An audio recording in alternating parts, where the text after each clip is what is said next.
अऊज़ु बिल्लाहि मिनश्शैतानिर्रजीम बिस्मिल्लाहिर्रहमानिर्रहीम अल्हम्दुलिल्लाहि रब्बिल आलमीन अस्सलातु वस्सलामु अला रसूलिल्लाह सल्लल्लाहु अलैहि वसल्लम रब्बिश्रह ली सदरी वयस्सिर ली अमरी वहलुल उक़्दतम मिन लिसानी यफ़क़हू क़ौली। अस्सलामु अलैकुम वरहमतुल्लाहि वबरकातुहू। सब जनां को तुम्हें भी ये वीडियो देखने के पहले दरूद और सलाम पढ़कर ये वीडियो देखना शुरू करो। आज का 5 मिनट का मदरसा को अब चलता है सो 2वां महीना सफ़रुल मुज़फ़्फ़र का, जिस पर 1 तारीख़ के बारे में इंशाअल्लाह 10 हदीसां होती उसे मालूम कर लेने की कोशिश करेंगे। पहली बात, इस्लामी तारीख़ के बारे में। मलिकाए सबा को इस्लाम की दावत। हज़रत सुलेमान अलैहिस्सलाम के ज़माने में कौम सबा पर बिल्किस नामी औरत हुकूमत करती थी। वो और उसकी कौम कुफ्र और शिरक और सितारा परस्ती में मुब्तला थी। सूरज को अपना सबसे बड़ा देवता समझती थी। कुरान करीम में है कि हज़रत सुलेमान अलैहिस्सलाम को इस सूरत हाल की इतिल्ला का तो इन्फॉर्मेशन हुदहुद परिंदे ने दी। हज़रत सुलेमान अलैहिस्सलाम ने हुदहुद के ज़रिए ये ख़त मलिकाए सबा के पास भेजा, जिसमें उसको और उसकी कौम को इस्लाम कबूल करने की दावत दी गई थी। जब ये ख़त मलिकाए सबा को मिला तो उसने अपने दरबारियों से मशवरा किया। फिर चंद लोगों को बहुत सारे हदिये और तोहफ़े देकर हज़रत सुलेमान अलैहिस्सलाम के बरहक होने की आजमाइश के लिए उनकी खिदमत में भेजा। जब बिल्किस के लोग तोहफ़े और हदिये लेकर पहुँचे और हज़रत सुलेमान अलैहिस्सलाम की खिदमत में पेश किए तो आप अलैहिस्सलाम ने वापस कर दिया और फरमाया, क्या तुम माल से मेरी मदद करना चाहते हो? उसका जवाब ये है कि अल्लाह ने जो कुछ मुझे दिया है वो उससे कहीं बेहतर है जो उसने तुम्हें दिया है। अलबत्ता तुम ही लोग अपने तोहफ़े पर खुश होते हो। सूरह नमाल में इस पर 6वां आयत में है सो।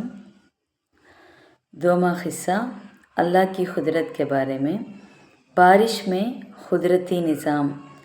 अल्लाह ताला बादलों के ज़रिए इतनी बुलंदी से बारिश बरसाते हैं कि अगर वो अपनी रफ़्तार से ज़मीन पर गिरती तो ज़मीन में बड़े बड़े गाढ़े हो जाते और तमाम जानदार हैवानात, पेड़ पौधे, खेती बाड़ी सब फना हो जाते। लेकिन अल्लाह ताला ने फ़िज़ा में अपनी कुदरत से इतनी रुकावटें खड़ी कर दी है कि तेज़ रफ्तार बारिश उनसे गुज़र कर जब ज़मीन पर आती है तो इंतहाई धीमी हो जाती है, जिससे दुनिया की तमाम चीज़ें तबाह और बर्बाद होने से महफूज हो जाती हैं। बेशक ये अल्लाह का कुदरती निज़ाम है जो बारिश को इतने अच्छे अंदाज में बरसाता है। 3वां क़िस्सा एक फ़र्ज़ के बारे में। सिला रहमी करना।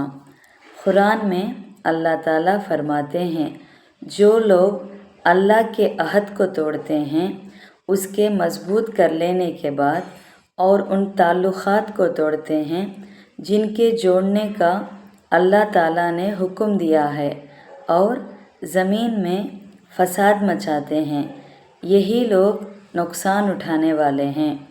सूरह बकरा 7वां आयत में है सो। इसमें क्या खुलासा करती हैं तो रिश्ते, नाते और ताल्लुक़ात को बरकरार रखना बहुत ज़रूरी है। 4वां क़िस्सा एक सुन्नत के बारे में। सोने से पहले वज़ू करना। हज़रत आयशा रज़ियल्लाहु अन्हा बयान करती हैं कि रसूलुल्लाह सल्लल्लाहु अलैहि वसल्लम जब सोने का इरादा करते तो नमाज की तरह वज़ू फरमाते। सुबुलुल हुदा والرشاد 7/250 کے ریفرنس میں سے۔ پانچواں قصہ ایک اہم عمل کی فضیلت کے بارے میں، پریشان حال کی مدد کرنا۔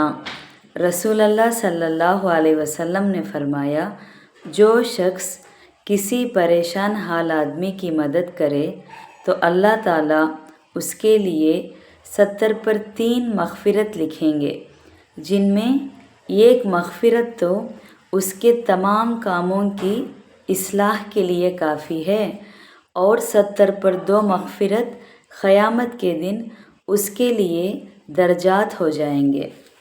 شعب الایمان 7670 انس بن مالک رضی اللہ عنہ کے ریفرنس میں سے۔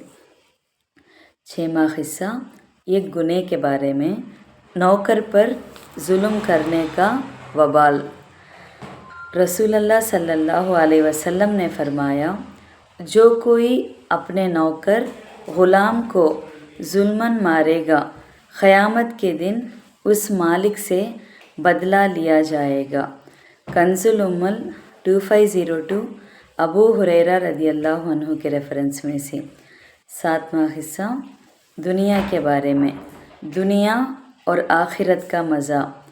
حضرت ابو ملک اشعری رضی اللہ عنہ کی وفات کا وقت جب قریب آیا تو فرمایا، اے لوگوں، تم دوسروں کو یہ بات پہنچا دینا کہ میں نے رسول اللہ صلی اللہ علیہ وسلم کو یہ فرماتے ہوئے سنا کہ دنیا کی مٹھاس آخرت کی کڑواہٹ ہے، اور دنیا کی کڑواہٹ آخرت کی مٹھاس ہے۔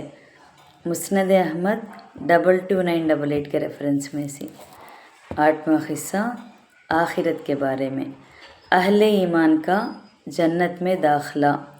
قرآن میں اللہ تعالیٰ فرماتے ہیں، اے میرے بندوں، آج نہ تم کو کوئی خوف ہوگا اور نہ تم کسی طرح غم میں ہوں گے۔